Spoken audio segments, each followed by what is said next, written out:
እሰይ ተወለደ ያለ መድኃኒት ያለ መድኃኒት ያለ መድኃኒት። የዓለማት ብርሃን የኢየሱስ ክርስቶስ ልደት ምስጢር ሕይወቱና የዓለም አቀፋዊው በዓል ትርጉም። የታሪኮች ሁሉ ማዕከል፣ የሰው ልጅ ተስፋ መጀመሪያና የዓለም ታሪክ ለሁለት የከፈለ ታላቅ ክስተት ነው። የጌታችን የመድኃኒታችን ኢየሱስ ክርስቶስ ልደት። ተወለደ ጌታ ተወለደ፣ ተወለደ አምላክ ተወለደ። ታሪክን ለሁለት የከፈለ ሕፃን ከ2000 ዓመታት በፊት በአንዲት ትንሽዬ ቤተልሔም መንደር በከብቶች በረት ውስጥ አንድ ሕፃን ተወለደ። ይህ ሕፃን ግን እንደ ሌሎች አልነበረም። መወለዱ የዓለምን የቀን አቆጣጠር ለሁለት ከፈለው፣ ከክርስቶስ ልደት በፊትና በኋላ በሚል። ለምንድን ነው የዚህ የአንድ ሕፃን ልደት በየዓመቱ በመላው ዓለም በደመቀ ሁኔታ የሚከበረው? ዛሬ ከትንቢቱ ጀምሮ እስከ ቤተልሔሙ በረት፣ ከቃል ሥጋ መሆን ጀምሮ እስከ ዓለም አቀፋዊ የገና ወይም የልደት በዓል ትርጉም ድረስ በጥልቀት እንመረምራለን። አማን በአማን አማን በአማን አማን በአማን አማን በአማን መንክር ስብዓተ ልደቱ መንክር ስብዓተ ልደቱ። ከትንቢት እስከ በረት መለኮታዊው ትሕትና። ትንቢቱም የኢየሱስ ልደት ድንገት ክስተት አልነበረም። ከ700 ዓመታት በፊት ነቢዩ ኢሳይያስ እነሆ ድንግል ትጸንሳለች፣ ወንድ ልጅም ትወልዳለች በሚል በኢሳይያስ ምዕራፍ 7 ከቁጥር 14 ተተንብዮ ነበር። ነቢዩ ሚክያስ በቤተልሔም እንደሚወለድ ተናግሮ ነበር። ልደቱ የሰማይና የምድር ጌታ ሲወለድ ግን አልጋ አልነበረውም። ለእንግዶችም ማረፊያ ስፍራ ስላልነበረ በግርግም ተኛ። ይህ መለኮታዊ ትሕትና ይባላል። እግዚአብሔር ወደ ሰው የመጣው በንጉሠ ነገሥት መልክ ሳይሆን ተራውን ሰው ሊቀርበው በሚችል ዝቅተኛ ስፍራ ነው። የመጀመሪያዎቹ ምስክሮች። መጀመሪያ የምሥራቹ የተነገረው ለታላላቆቹ ነገሥታት ሳይሆን በሜዳ ለነበሩ እረኞች ነበር። ይህም ወንጌል ለሁሉም በተለይም ለተናቁት መሆኑን ያሳያል። ኢየሩሳሌም ኢየሩሳሌም ኢየሩሳሌም በሆነ አምላክ ሲወለድ ባየን። የልደቱ መንፈሳዊ ትርጉም አማኑኤል፣ እግዚአብሔር ከእኛ ጋር ሆነም። የልደት ትልቅ ትርጉም እግዚአብሔር ከእኛ ጋር ሆነ የሚለው ነው። እግዚአብሔር ከሩቅ ሆኖ የሚመለከተን አምላክ ሳይሆን የእኛን ሥጋ ለብሶ የእኛን ረሃብና ጥም፣ ሕመምና ሰቆቃ ተካፍሎ ያዳንን አምላክ ነው። ቃል ሥጋ ሆነ። ዮሐንስ 1 ከቁጥር 14 ቃልም ሥጋ ሆነ ጸጋንና እውነትንም ተሞልቶ በእኛ አደረ ይላል። ይህ ማለት የማይታየው አምላክ በሚታይ መንገድ ተገለጠ፣ ለሰው ልጅ ፍቅር ሲል ራሱን ባዶ አደረገ ማለት ነው። የሰላም ንጉሥ መገለጥ። መላእክት በምድርም ሰላም ለሰውም በጎ ፈቃድ ብለው ዘመሩ። የክርስቶስ ልደት በሰውና በእግዚአብሔር መካከል የነበረውን የጠላትነት ግድግዳ ያፈረሰ የሰላም ድልድይ ነው። ዓለም አቀፋዊ አከባበርና ትርጉሙ። ለምን በየዓመቱ ይከበራል? የልደት በዓል ወይም ገና ዝም ብሎ ታሪካዊ ቀንን ማሰብ አይደለም። የሰው ልጅ የጨለማ ዘመንን አልፎ የብርሃን ዘመን መባቻ መሆኑን ለማብሰር ነው። ዓለም በየዓመቱ ይህንን ቀን ስታከብር ተስፋ አለ ማለቷ ነው። በዓለም ዙሪያ ያሉ ልዩ ልዩ አከባበሮች። በምዕራባውያን ሀገራት ክሪስማስ በዛፎች ማስጌጥ፣ በስጦታ ልውውጥና በቤተሰብ ስብሰባ ይከበራል። ዛፉ ዘላለማዊ ሕይወትን፣ መብራቶቹ የዓለምን ብርሃን ክርስቶስን ይወክላሉ።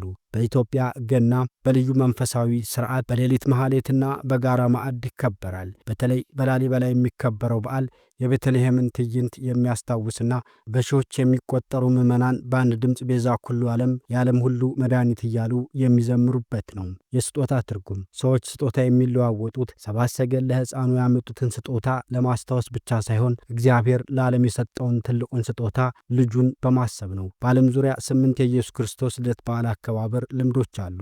አንደኛው የኢትዮጵያ ነው። የገና በዓልና የኢየሱስ ክርስቶስ ልደትና የገና ጨዋታ። በኢትዮጵያ ታኅሳስ 29 የሚከበረው ገና በልዩ መንፈሳዊ ሥነ ሥርዓትና በባህላዊ ወይም የገና ጨዋታ ይታወቃል። አማኞቹ ነጭ የሀገር ልብስ ወይም ጋቢና ነጠላ ለብሰው በቤተ ክርስቲያን ሌሊቱን ሙሉ በማደር ያከብራሉ። 2 ጀርመን የገና ዛፍ ወይም ክሪስማስ ትሪ። የገና ዛፍን የማስጌጥ ልምድ መነሻው ጀርመን እንደሆነ ይታመናል። ቤቶችን በዛፍ ቅጠሎችና በሻማዎች የማስጌጥ ባህል አሁን በመላው ዓለም ተስፋፍቷል። 3. ሜክሲኮ ላስ ፖሳዳስ ከታኅሳስ 16 እስከ 24 ባሉት ቀናት የሚከበር ሲሆን ዮሴፍና ማርያም በቤተልሔም መጠለያ ፍለጋ ያደረጉትን ጉዞ የሚያስታውስ በሰልፍና በጸሎት የሚታጀብ በዓል ነው። 4. ፊሊፒንስ የኮከብ ፋኖሶች። ፊሊፒንስ በዓለም ላይ ረጅሙን የገና ወቅት የምታከብር ሀገር ናት። ፖሮል የሚባል በኮከብ ቅርጽ የተሰሩ ደመቅ ያሉ ፋኖሶችን በመስኮት ላይ በመስቀል የቤተልሔም ኮከብን ያስባሉ። 5. ጣሊያን ላባፌና በጣሊያን ባህል ላባፌና የምትባል አሮጊት ሴት በጥር ወር መጀመሪያ ላይ ለልጆች ስጦታ እንደምታከፋፍል ይታመናል። ይህ ከሰባት ሰገል ጉዞ ጋር የተያያዘ ታሪክ አለው። 6. ኖርዌይ መጥረጊያዎችን መደበቅ። በኖርዌይ የገና ዋዜማ ክፉ መናፍስትና ጠንቋዮች መጥረጊያዎችን ሰርቀው እንዳይበሩ በሚል መጥረጊያዎችን የመደበቅ ጥንታዊ ልማድ አለ። 7. አውስትራሊያ በባህር ዳርቻ ማክበር። በአውስትራሊያ የገና ወቅት በበጋ ወቅት ስለሚውል ሰዎች በባህር ዳርቻዎች ላይ በመሰባሰብ በመዋኘት ያከብራሉ። 8. አይስላንድ የገና ድመት። በአይስላንድ አፈ ታሪክ መሰረት ለአዲሱ ዓመት አዲስ ልብስ ያልገዙ ወይም ያልለበሱ ሰዎችን የሚበላ የገና ድመት እንዳለ ይታመናል። ይህም ሰዎች በትጋት እንዲሰሩ ለማበረታታት የሚነገር ታሪክ ነው። አንዲት ብላቴና የ15 ዓመት ልጅ ጌታን ወለደችው በመላእክት አዋጅ።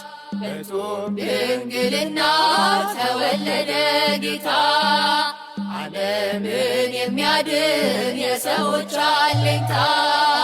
ተወለደ ጌታ ተወለደ፣ ተወለደ አምላክ ተወለደ፣ ተወለደ ጌታ ተወለደ፣ ተወለደ አምላክ ተወለደ።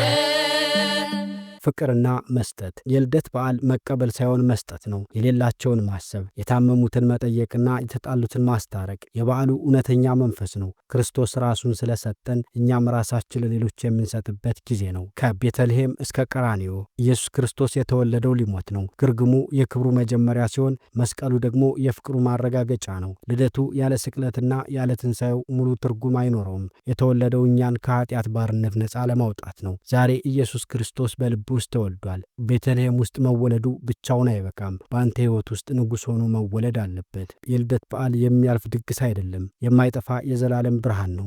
ዛሬ ዓለም በጦርነትና በጭንቀት ውስጥ ብትሆንም የቤተልሔሙ ሕፃን ግን ዛሬም ሰላም ለእናንተ ይሁን ይላል። በዚህም ዓመት በዓሉን ስታከብሩ የክርስቶስን ትሕትናና ፍቅር ለሌሎች በማሳየት ይሁን። የተራበን አብሉ፣ የተጠማን አጠጡ። የክርስቶስ ልደት በሕይወታችሁ ብርሃን እንዲሆን የምትፈልጉ አማኑኤል ሆይ ከእኛ ጋር ሁን ብላችሁ ጻፉ።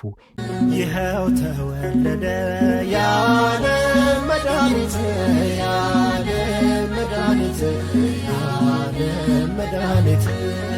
እንደ ዮሴፍ እንደ ሰብአ ሰገል በሆነ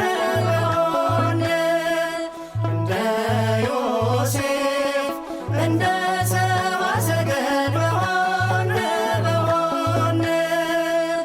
ኢየሩሳሌም ኢየሩሳሌም ኢየሩሳሌም በሆነ አምላክ ሲወለድ ባየን